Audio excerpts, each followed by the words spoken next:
Nabudol ako.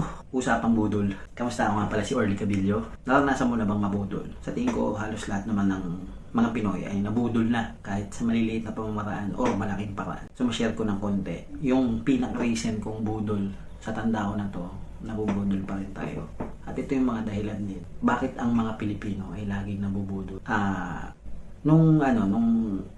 Sa trabaho ko, kasi nasa larangan po ako ng sales. So, ang trabaho ko po ay laging lumalabas at pumupunta sa mga kliyente o customer. So, paglabas-labas mo, marami po tayong may encounter na iba't ibang tao na yung iba totoong nagtatanong, yung iba naman ay nagkukuha lang ng information or kumukuha ng loob. So, sa akin po, nung last February. So, nung una, siguro prospect na niya ako, umpisa pala. And nakita niya siguro na Pilipino. So, ito yung side ng story. So, nakita niya, nagtanong siya, "Brother, can I have, can you tulungan mo ba akong makapunta sa airport?" Kasi pauwi na raw siya. Italiano. Ngayon, sabi ko, pwede ka mag-connect cellphone ko. Sabi ko, may sasakyan, maganda sasakyan, and wala siyang data. So rin ako, parang naguluhan.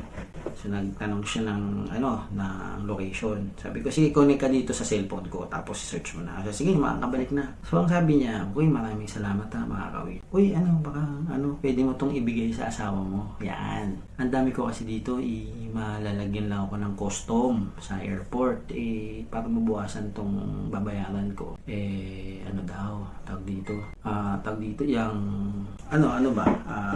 Papadala niya sa akin yung mga relo, dalawang relo, tapos mga pabango. Hindi na kailangan, no need, hindi, I want you to get this one. So parang sabi, kasi parang yung word na isorpresa yung asawa, medyo, siyempre ikaw mismo, kung lalo wala na libre, so okay na, sige, maganda to, tapos libre pa nakuha, no? Yung minsan yung word na libre pahamak din hindi, para sa yun. Pinilit niya talaga. Ayoko So, nagpumilit. So, yun na. So, akala ko, maghiwalay na kami ng landas. Yung pala, after no. Siyempre, ikaw, nahihiya ka. May ugali pang Pilipino na nahihiya. Na ayaw mong nagtatanim ka ng utang na loob sa ibang tao. Na ganyan, parang ikaw pa yung may utang, pero ikaw pala yung tumulong. So, nangyari, brother, short kasi ako sa cash and wala yung card ko. Yun sabi niya. Baka pwedeng dito yung makaano ko ng cash sa'yo kasi para pampasalubong ko din to sa sa asawa ko sa airport na short lang tsaka wala yung card ko. So ikaw parang dahil meron kang nakuha, nahiya ka na hindi bayaran. So magkano ba ganyan? So ito, di ko na sabihin yung amount. In short, nagbigay tayo ng pera. Dahil may nakuha tayo. Parang yun na lang yun sa akin. Parang binili ko na lang. Parang, siya, sige, yun na lang. Pero parang nung nagbigay ako, nagbigay ako ng pera kasi nga sabi ko, kung sinabi niya yung worth nung relo, yung sinabi yung worth, so sige, ito na lang. Bigay ko na lang. Kasi para hindi na rin ako, wala na rin sa loob ko na utang ba. So problema, parang nangyari, force selling na nangyari. Yun yung dating sa akin. Parang force na nabentahan ako. Yun lang yung dating. Kasi may nakuha naman ako in return.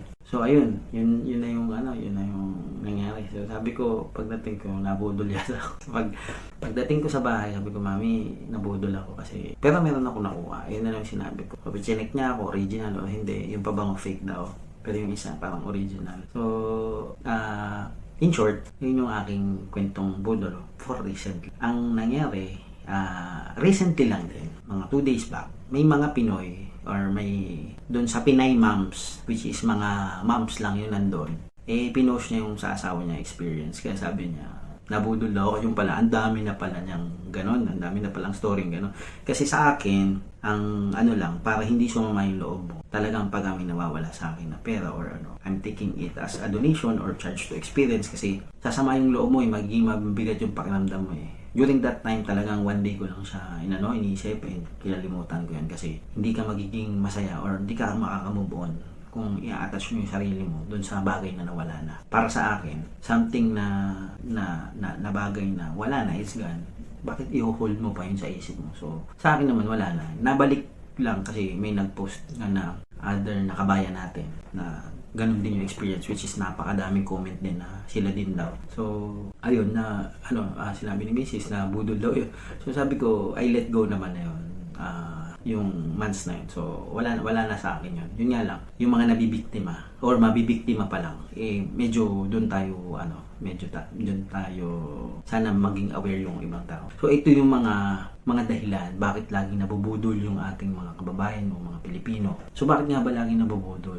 Pag-iisahin ko tong tatlong factor na to. Number 1, good listener yung mga Pilipino. Maalam makinig ang Pinoy pag may nagtanong, nakikinig yan, and willing tumulong. Good listener. Number 2, kind-hearted. Likas sa ating mga Pilipino na after natin mag-listen, malalambot ang puso natin. Hindi tayo basta-basta, yung parang, hindi tayo madamo tumulong. Ganyan tayo mga Pinoy. And yung huli, mapagbigay. Pag-iisahin ko yan, ayan, yung tatlo na yan ay mga positive trait ng mga Pilipino, which is minsan tinitake advantage ng ibang tao or ng ibang lahi sa atin. After natin makinig and makuha yung simpatya at tutulong na, yung pala, hindi pala tulong ang ginagawa natin. Binubudol na pala tayo. So, dyan nagiging hindi nagiging positive yung ating pakiramdam after. Instead na masaya tayo dahil nakatulong tayo, hindi. Nagagalit pa tayo kasi nabudol tayo. So yan yung mga traits na dapat natin minsan inaisaalang-alang na paano tayo magtitimbang. So ito yung kaya kong matip para maibsan natin yung kung maglalabas man tayo ng pera, yung perang kaya natin mawala sa ating bulsa. Halimbawa, palibas nandito po ako sa UAE. Siguro I can limit myself kahit sinong tao na stranger. Pwede siguro 100 dirham, kalas, finish na. Yung maluwag sa'yo, sige, tulong na. Pero more than that, ilimit mo. Kung nasa Pinas ka man o ilimit mo sarili mo, 100 pesos lang po, maximum, pasensya na po. Pero ito po yung kaya kong mabigay. Ngayon, kung dahil binigyan mo ako ng ganito, ibalik mo yun. Huwag ka na lang tumanggap ng kahit anong bigay niya na mamahalin. Better, do not accept things na pambulag. Minsan kasi nagiging pambulag na ibang tao yun. Or na ibang lahat. Ilimit mo yung yung pwede mong ibigay. And as much as possible, huwag tayo magbigay. Ang problema yung tiwala, nabibigay agad natin eh. Yan yung naaabuso sa ating mga Pilipino. So yun po yung ating mga factors ba tayo na Meron pang isang budol na kwento, ko na lang po sa next video. So, ba't ko nga pala ito sinishare? Nag-share po ako ng ganito. Baka po maka-encounter kayo na ibang style na pangbubudol. Yung tipong bibigyan kayo ng libre. Then, at later on, manghihingi pala siya ng kapalit. So, yung iba po, credit card to credit card. Mas mahirap credit card kasi utang yun eh. So, wag na wag pong paggagamitin ng credit card para sa ibang tao. Kung credit card yan, dapat sa inyo lang.